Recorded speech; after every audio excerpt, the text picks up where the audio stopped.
Yeah!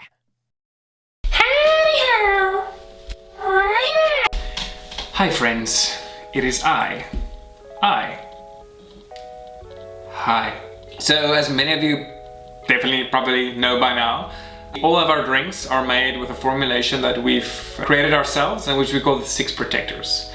Now it's called the 6 protectors and we chose these 6 mushrooms specifically because they have the best data in terms of efficacy and safety for supporting your immunity. But of course the map is not the terrain, and in this case just because we say it supports immunity doesn't mean it doesn't have a boatload of other benefits too.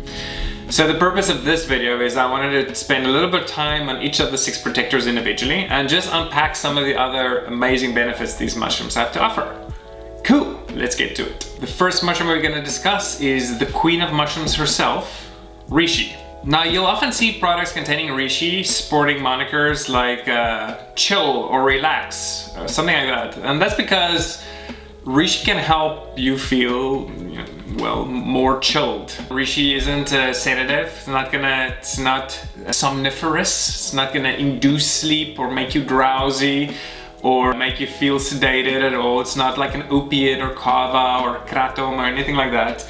The effects are quite subtle, but it just makes you feel kind of in a general state of well-being and relaxedness, right? It's also thought that when you consume Reishi for prolonged periods of time, it'll actually help you get better sleep quality. I'm not talking about sleep quantity, it's not going to help you sleep more, or even if you have sleep problems, it won't necessarily solve that. But what it will do is it will increase the probability that when you do sleep, you go into deeper rest states. Which means you'll get more rest and regeneration and recovery out of the same amount of sleep if you were not consuming Reishi regularly. And then the final thing is it's interesting to note that Reishi, before we started cultivating it on an industrial scale, when it was simply wild harvested, it was a pretty rare mushroom. And so it was really kind of revered and prized and reserved mostly for use by the upper echelons of traditional Chinese society. And they viewed it and approached it as kind of a general tonic or elixir of life. An elixir is quite simply something that's very safe, can be consumed regularly for extended periods of time, and which will have a general positive effects on your overall health. So Reishi is really one of those kind of panaceas, magical substance that is very safe to consume, and it will have beneficial effects on many aspects of your health when consumed in this manner. So the second mushroom I want to discuss is turkey tail. Turkey tail, probably of all the mushrooms, has the deepest roots in the scientific literature. And the reason for that is that in the 70s, Japanese scientists discovered 2 unique compounds present in turkey tail,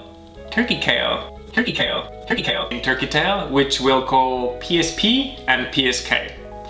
Now these 2 molecules were then subsequently studied a lot because they do actually have a profound effect on immunity and also as a cancer treatment.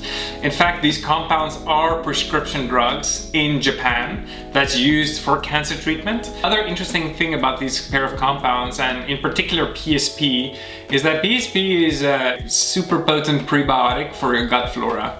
We obviously think that, oh, well, now my gut is healthier, and that's true, your gut and your intestinal tract will be healthier. But we also understand now that the gut flora and gut biome have a huge range of effects on your general health and well-being that extend way beyond just the gut or just immunity, including your general energy levels, your mood, your mental clarity, all of these things. You are really a living ecology, a walking, breathing, living ecology. And some of the most important bacteria that you house are situated right here. And so turkey tail can really help support healthy and robust gut ecologies, gut flora, which will then in turn lead to a slew of wellness benefits for you. The next mushroom we're going to talk about is Chaga. Chaga is really high in antioxidants. It scores very high on the ORAC scale, which is a scale developed specifically to quantify the amount of antioxidants in different substances. And in particular, it's one of the highest sources in nature of an antioxidant called SOD. The Chaga is also very high in a specific compound called betulin, and which converts in the body to betulinic acid. And betulinic acid has a lot of amazing benefits, especially as an anti-inflammatory compound, and it's also very antiviral. Interesting thing about this is that chaga doesn't actually produce betulin, but chaga grows on a preferred host species of trees called birch, and birch produces betulin in its bark. And so when chaga grows on the birch tree, it actually is able to kind of extract the betulin from the host plant and then concentrate it in the chaga itself. Chaga is also the highest source of melanin in all of nature, and that's pretty weird. Melanin, as you probably know, is the pigment in human skin which bequeaths upon it the shade of skin color you have. In our skin, it obviously plays a very important role against helping protect us against the sun, but when you consume it exogenously as a supplement, it also can play an amazing role in helping you maintain good eye health, skin health, and a robust head of hair. Yeah. So the next mushroom we're going to discuss is Shiitake. Shiitake is a choice gourmet mushroom, super delish, and also beyond its benefits on immunity, is able to have great effects on the cardiovascular system. And this is specifically due to a compound called erythritidine. So erythritidine is able to help prevent deposition of cholesterol in your arteries. In other words, it keeps your pipes nice and clean, so the blood can just flow on through nicely.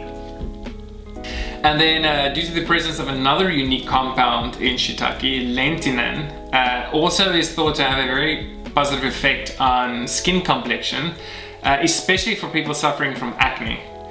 Now, the exact mechanism underpinning this is not yet fully understood, but it's actually thought that it is having this positive effect on the skin in an indirect way because it helps detoxify the liver. Now, that's something, again, us in the West are not so used to understanding, and it's that, often we're treating symptoms or suppressing symptoms while the underlying cause is not addressed. And that's why we often have to continue taking these medicines, Western medicines, is because it's just banded, it's just masking the symptoms, making them go away, right? But it's thought that Shiitake is able to detoxify the liver, and because there's a very intimate relationship between your liver and your skin, therefore the skin will improve as well. So the fifth mushroom we're going to discuss is lion's mane. And lion's mane, I don't want to like hype it up or anything, but it's kind of a big deal. Lion's mane is extremely unique, not only in the fungal kingdom, but even in the botanical kingdom. As far as we know, it's the only natural source of compounds that will help us express higher levels of NGF. So what is NGF? Well, NGF stands for nerve growth factor, and it's something we naturally produce in our bodies. And what NGF does is it helps to protect and regenerate your nerve cells. So our bodies contain a whole lot of nerve cells, and of course it's critical to our normal everyday living and functioning, right? But as we age, our nerve cells naturally, just through wear and tear in life, become damaged. But at the same time, our body's producing this thing called NGF, which is helping to basically either preserve it, protect it, or fix the nerve cells. The thing is though, as we age, we start producing less and less NGF.